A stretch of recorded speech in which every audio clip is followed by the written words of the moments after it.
का साथ छोड़ दें, वरना इनकी कालख इतनी आपके साथ लगेगी कि 7 समुद्र का पानी भी एस्टेब्लिशमेंट से ये कालख नहीं धो सकेगा। मैं एस्टेब्लिशमेंट से ये गुजारिश करता हूँ, इन चोरों से इलाज इख्तियार करें, जूता मारे इनको जिनके ये अक़दार हैं, जिनसे अवाम का लूटा हुआ पैसा वापस लें।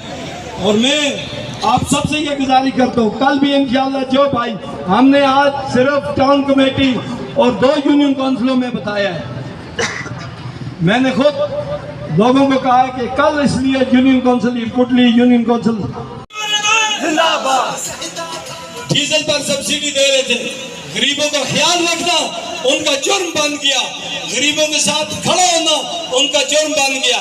और 4 दफा हुकूमत करके कहते हैं हमें एक मौका और दो, हम मुल्क की तकदीर बदलेंगे। तो मुल्क की नहीं 10 नस्लों की तकदीर बदल चुके हो।